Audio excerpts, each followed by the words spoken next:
Everyone, अस्सलाम वालेकुम beautiful people. कैसे हैं आप लोग? उम्मीद करती हूँ आप लोग बिल्कुल ठीक होंगे। मैं भी एकदम बढ़िया। दोस्तों, आज हम जो वीडियो वॉच करने जा रहे हैं, ये वीडियो है भारत की लड़कियों ने तो लड़कों को भी पीछे छोड़ दिया है। तो भाई, लड़कियां वैसे बहुत ज़्यादा टैलेंटेड होती हैं और पढ़ाई में भी बहुत तेज़ होती हैं, ये बात तो कंफर्म है। ना सिर्फ भारत की बल्कि पूरी दुनिया में जितनी भी लड़कियां होती हैं वो बहुत ही ज़्यादा पढ़ने में और टैलेंट में बहुत ज़्यादा आगे होती हैं। लड़के थोड़े से निकम्मे होते हैं, लेकिन बाद में वो पता नहीं ऐसा क्या हो जाता है कि बहुत समझदार हो जाते हैं और नई नई चीज़ें इन्वेंट कर रहे होते हैं। लेकिन वैसे देखा जाए तो बचपन से लड़कियां ही इंटेलिजेंट होती हैं। तो चलते वीडियो की तरफ। ओरिजिनल वीडियो का लिंक नीचे डिस्क्रिप्शन। इंडिया की मिडिल क्लास पहले से बड़ी हो गई है। यहाँ के रोड बहुत डेवलप करते हैं, इंफ्रास्ट्रक्चर यहाँ पे बहुत हो गया। इंडिया की बात की जाए तो इंडिया में भी, इवन कि हम किसी भी डेवलप्ड कंट्री की या डेवलपिंग कंट्री की बात करें तो लड़कों के साथ साथ लड़कियों में भी बहुत ज़्यादा शऊर है, तो कंपैरिजन करना यहाँ पे मुश्किल है। लेकिन आम हमारे घरों की middle class, lower middle class की लड़की के लिए ये मुमकिन नहीं है। इंडिया में ये बिल्कुल मुमकिन है। अब तो मैंने देखा इंडिया की लड़कियों की बात की जाए तो वो भी हर मैदान में बहुत ज़्यादा आगे हैं, अपने आप को मनवा रही हैं।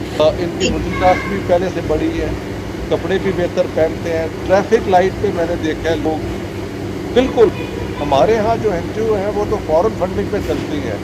यहाँ ये लोग अपना हिम्मत से, अपनी डोनेशन से चलते हैं। अगर टेरर कोई भी करे तो दोस्ती नहीं हो सकती। दोस्ती की प्री कंडीशन है नो टेररिज्म। बाकी दुनिया तो हमें दे नहीं ना रही, हर जगह से हमें दुत्कारा ही जा रहा है, तो ये बुरा हाल है। दुत्कारा नहीं जा रहा, जलील किया जा रहा है।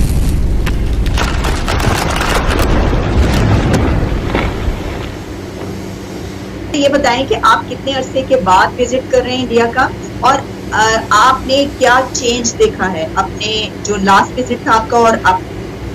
देखिए, वैसे तो मैं इंडिया कई दफ़ा आ चुका हूँ, लेकिन मेनली बॉम्बे और दिल्ली और पंजाब के जो चंद बड़े शहर हैं। तो इस दफ़ा मैं 2014 यानी 9 साल के बाद आया। 9 साल में जो मुझे फ़र्क नज़र आया है कि इंडिया की मिडिल क्लास पहले से बड़ी हो गई है।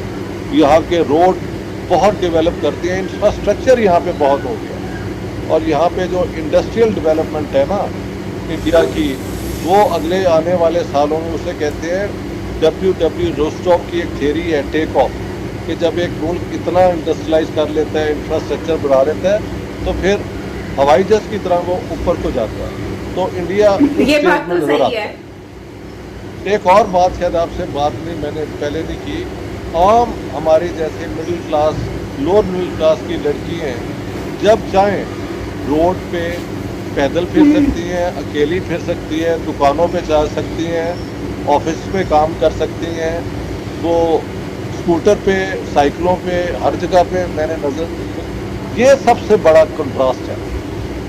वाघा क्रॉस करें उधर से तब भी ये कंट्रास्ट नज़र आता है, लेकिन अब तो बहुत ज़्यादा नज़र आता है कि यहाँ women are very very very free South Asia के कॉन्टेक्स्ट में। मुझे लोगों ने कहा कि जी हम रात के 11 बजे अपना काम ख़त्म करके तो आराम से आते हैं, कोई तंग नहीं करता।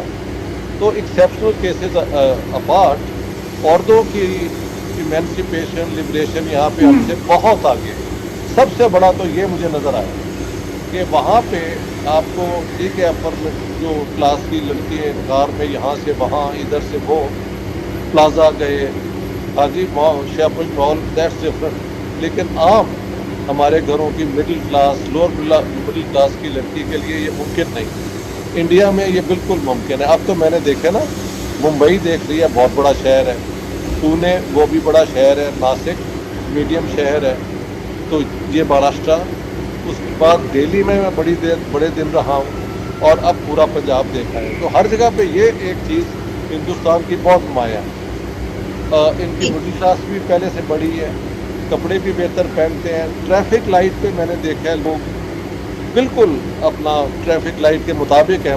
कोई मुझे बता रहा था कि यहाँ पे अगर हॉर्न आप दें तो पता नहीं कितने हज़ार वो हो जाता है जुर्माना। यू कांट गिव, वो जो हॉर्न हमारे देते रहते हैं ना, ये वो रोड पे, और जो हमारे वो कट कुट करते हैं, वो मुझे नज़र नहीं आए, स्वाय पुणे में एक जगह पे मुझे एक कैरेक्टर मोटरसाइकिलिस्ट नजर आया था, but that seems to be the exception to the rule.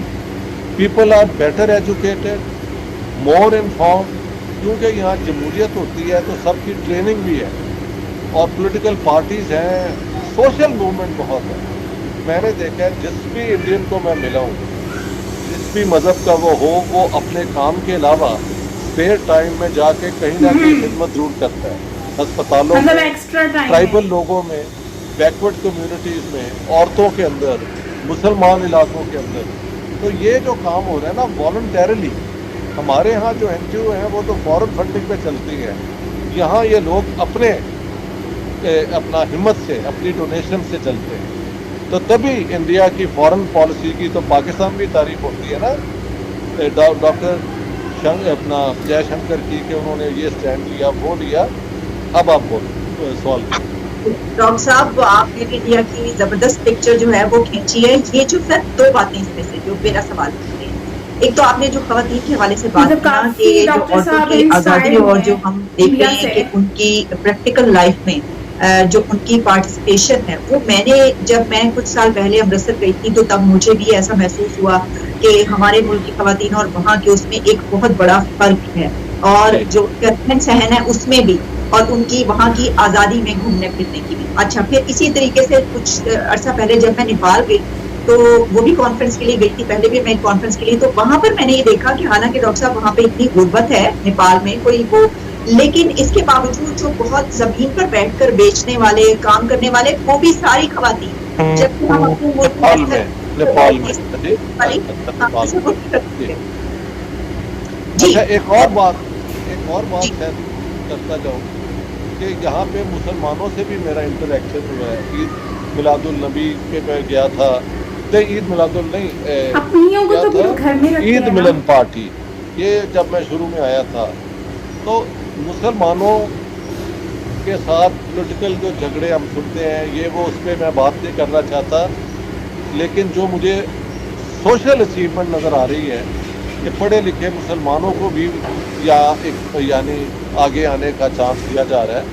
तो वो पॉलिटिक्स को आप अलग कर दें, जो सोसाइटी के अपने रूल्स हैं उसमें स्कोप सबके लिए है, अगर वो पढ़ लिख के आगे आएँ, और मुसलमान अगर पढ़ के और भी आगे आएंगे, मगर उनको अपना देश ऑनेस्टली, और वो करते भी हैं कि हिंदुस्तान उनका देश है भाई। हाँ, मुसलमान होना एक मजहबी चीज़ है, वो आपका फेथ है, लेकिन जिस धरती में आप रहते हैं, जहाँ आपका घर है, जहाँ आपको नौकरी मिलती है, जहाँ आपको तरक्की करने का चांस मिलता है, तो आपकी लॉयल्टी वहाँ होनी चाहिए। जी डॉक्टर साहब, एक आखिरी सवाल आपसे ये होगा कि आपने वहाँ पर पाकिस्तान के हवाले से पाकिस्तानियों के बारे में क्या बात की जाती है, और वो किस तरीके से देखते हैं, क्या सोच रखते हैं आजकल? हाँ, बहुत अच्छा है। मैं RSS के भी तो अपना जो लीडर्स हैं, कई जगह मेरे पास मेरी महफिलों में आए और मुझसे गुफ्तगू की, तो मैंने कहा कि हिंदुस्तान और पाकिस्तान की दोस्ती में दोनों को फ़ायदा है, शायद पाकिस्तान को ज़्यादा है, क्योंकि पाकिस्तान की इकॉनमी का हो गया सत्यानाश, और इसमें से निकलने के लिए अगर हिंदुस्तान के साथ पाकिस्तान एक दोस्ताना ताल्लुक़ रखे तो शायद यहाँ से भी हम मदद ले सकते हैं, क्योंकि बाकी दुनिया तो हमें दे नहीं ना रही, हर जगह से हमें दुत्कारा ही जा रहा है, तो ये बुरा हाल है। एक ये बात मैंने की, उन्होंने कहा जी हम आपके साथ दोस्ती करने को कई दफ़ा हमने ट्राई की है, लेकिन अब ये आज हमारे 5 कश्मीर में सोल्जर मारे गए हैं, ये मैंने कहा मैं आपकी इस बात को पूरा मानता हूँ। अगर टेररिज्म कोई भी करे तो दोस्ती नहीं हो सकती, दोस्ती की प्री कंडीशन है नो टेररिज्म।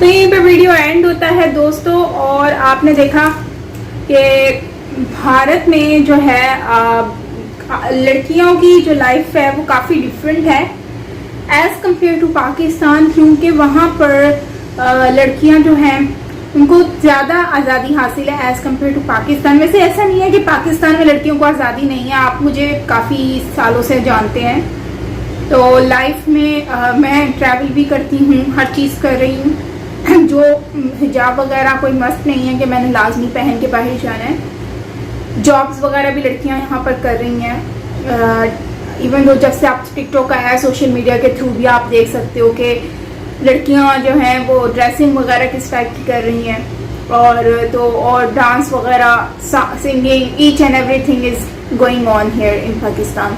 बट अगर हम देखें तो इंडिया में ये कल्चर है, डांसिंग, सिंगिंग, सब कुछ, तो ये एक आर्ट के तौर पर देखा जाता है।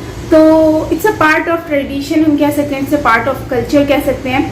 एनीवेज वहाँ पर तो बाकायदा क्लासेस होती हैं, लेकिन यहाँ पर बात की गई है आज़ादी की। तो आज़ादी दोनों कंट्रीज की गर्ल्स को है, बट भारत में आज़ादी इस तरह से ज़्यादा है कि उनको मतलब कि थोड़ा एक्स्ट्रा उनको आज़ादी मिल जाती है।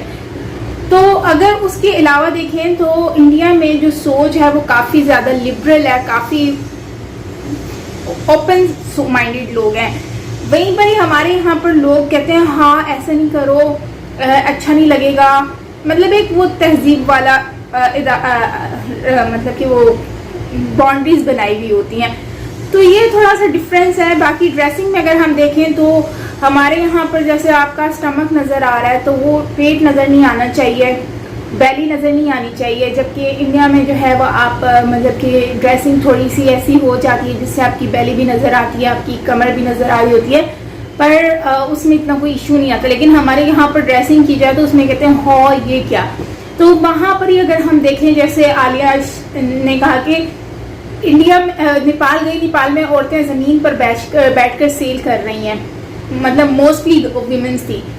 और इंडिया में भी नॉर्मली ये होता है कि इंडिया में भी वुमेंस बहुत ज़्यादा सेल करती हैं चीज़ें। लेकिन अगर हम पाकिस्तान में देखें तो औरतों की निस्बत बहुत कम है, और औरतों की परसेंटेज बहुत कम है सेलिंग के हिसाब से।